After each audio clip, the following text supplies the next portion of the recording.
Hey guys, welcome to Real Estate Investing 101. I'm your host, George Uno of REI Club, and today we're going to be diving into the basics of real estate investing, why real estate is such a good investment, how it compares to the other asset classes, and what are the different ways you can get paid to be a real estate investor. So let's start right off with why real estate. Well, first of all, it's essential, right? It's a huge part of modern life. It's almost like air or water or food. You kind of need it to live. Not everybody does have a house, unfortunately, but I'm sure given the choice, almost everybody would pick to have a house or to have a nice place to live, right? Secondly, real estate is scarce, okay? There's a fixed amount of land on the planet. There's not another, continent coming up anytime soon. And anything that is being built, new houses, new apartments, that sort of thing, it takes time and money to build those things. So if you have a house that's already built, it has that intrinsic value of being replaced by building and taking all that time and effort to recreate it. So that gives it value in itself. It's also very stable, okay? Over the years, real estate has gone up in value pretty consistently. There have been a few hiccups, 2008, 2009, but that was kind of a macroeconomic effect. But when you look at real estate as an asset, it has tracked upward for many years. Okay, and if you're holding real estate for a long term, you're gonna be on the right side of that equation in most cases. It's also tangible, right? It's not like the blockchain or stocks or something where it's this idea of some asset. It's an actual physical asset, and any one of us can walk up to a house and we can kind of tell immediately, is this house in good shape or is it in bad shape?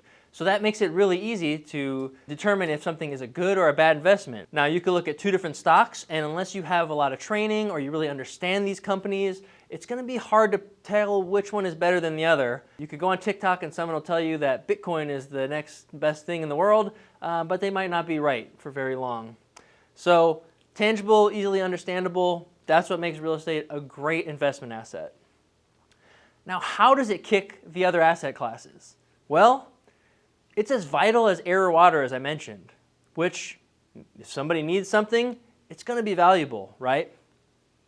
It's not a commodity. So unlike coffee beans or rice or something like that, where this bag of coffee beans from Colombia and this bag of coffee beans from Colombia are basically the same, the price you'll pay for that is, it starts going down pretty quick. It's a race to the bottom. Who can get me the cheapest coffee beans the fastest, right? But with real estate, this house and in this neighborhood is a lot better than this house in this other neighborhood. That gives it a lot of price integrity because the one that's in the nicer neighborhood is going to be more valuable because it's not a commodity. So we can pick and choose the best ones and make sure we get the best investment. It's physical, unlike crypto. Like I said, you never know what's happening with crypto. It's just, a little number in your wallet. I've got some Bitcoin and stuff, but really I have no idea what it's doing, what it's worth all the time. I don't watch those charts daily. That would just kind of give you a headache, especially these days. It's more usable than gold and silver. So while some people do invest in gold and silver, I challenge those people to find someone who will pay them to borrow their gold or silver. Now, if you own an apartment or a house, there's a lot of people who will pay you to live there, right? You can rent it out. You can Airbnb it. There's a bunch of different ways that other people will pay you just to borrow it for a couple days or maybe a month, year, whatever the case may be. Now, here's a real good one. It's valuable and it's stable, which means it's financeable.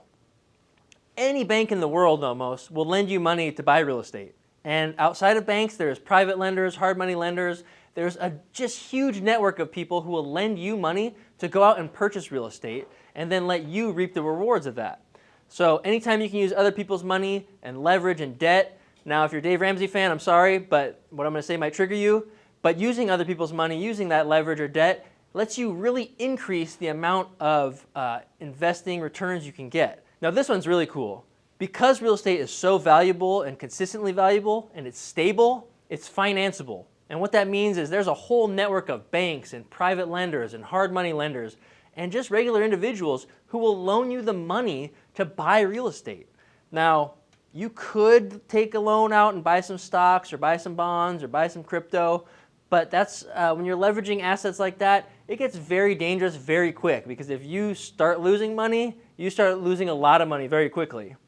Now with real estate, as I said, it's very stable. So if you take out a loan to buy a big property, well, Hopefully you set that loan up in a way that it's cash flowing, right? Your monthly payment is less than the amount of rent you get in.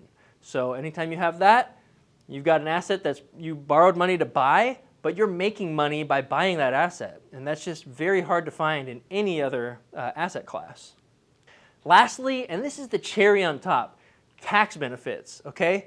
We all know about capital gains tax. Hopefully you know about capital gains tax. When you buy something, say a stock, bond, crypto, even a house, and it appreciates in value and you sell it and you make money, well, what that means is that you have to pay money on that gain, okay? The government says, hey, you made all this money, you owe us some tax money, right? With real estate, there are a bunch of different ways around that, okay? There's a 1031 exchange where as long as you buy another property in a certain time frame, you defer that capital gains tax. You don't have to pay it right then and there. You can't do that with stocks or any other investment. So the tax benefits of real estate are huge, and the 1031 exchange is just the tip of the iceberg, trust me. So how do you get paid to be a real estate investor? There's quite a few ways, and we're going to dive into a lot more of these in depth in future episodes. But right now, let's just go over the basics. There's finder's fees, and this is great if you're out there, you're sitting there, you're like, I've never been a real estate investor. I don't know a lot about real estate investing. I certainly don't have a lot of money to get started in real estate investing or buy properties. Well, guess what? You don't need it. You can just find people properties or funding, and you can get paid on those transactions. And there's really good ways to do it that are legally bulletproof and will keep you guys protected, make sure nobody tries to cheat you, and it's incredible. Amazing, amazing way to get started in real estate investing. That's what I've gotten started with, and I love it. Second is cash flow. Okay, as I said, if you buy a property and your expenses and your mortgage payment is less than the amount that you can rent it out for, then you get to keep that extra money, your net operating income, which is easier to just call cash flow, right? Every month you got some mailbox money coming in. It pays to be a landlord. Principal pay down. So you get that rent check as a landlord, and you write your check to the mortgage company, but that money doesn't just vanish, okay? That money doesn't just leave your hands forever. The part of that payment that you make that goes to pay down your principal basically goes into a piggy bank for you, the landlord. So when you're the renter and you write that rent check, boom, it's gone forever. But when you're the landlord and you write that mortgage check, some of that just gets put into your property's equity, right? You owe less than you did before, so you basically are putting it into a piggy bank, like I said. Appreciation. So appreciation is anytime you buy something and then it goes up in value. And with real estate, there's two different types of appreciation. There's regular appreciation and there's forced appreciation. Now, regular appreciation is what we're all familiar with. You buy a house at $50,000, you sell it a few years later, it's worth $80,000. It appreciated $30,000. Now, forced appreciation is when you buy a house that's in terrible shape for, let's say, $20,000, and you put $20,000 into it, but now it's worth $80,000, you force that asset to appreciate, which if you're going to be a fix and flipper, that's going to be your bread and butter. And lastly, we have depreciation.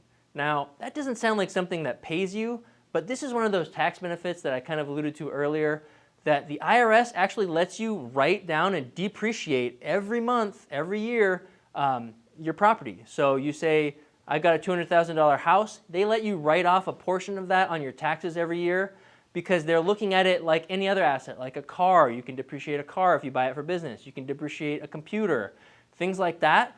They say, hey, you bought an asset and it's depreciating in value over time, so you get to expense that amount that it depreciates every year, and it goes against your income, it brings down your taxable income and saves you money on taxes. But unlike a car or unlike a computer, real estate does not depreciate, okay? Very rarely does it depreciate.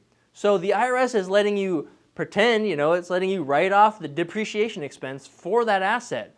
But most real estate is going to be appreciating over time. So it's just huge. You're getting to depreciate an appreciating asset, and you can't do that with any other investment class. And that's it for this episode, guys. Thank you so much for watching. Make sure you're following us on Facebook because next week we're going to be doing a Driving for Dollars challenge. It's going to teach you guys how to find more deals in your local area and how to do it as efficiently as possible. So don't miss that. You guys can go to reiclub.com/finddeals, and we're going to have that training for you guys next week.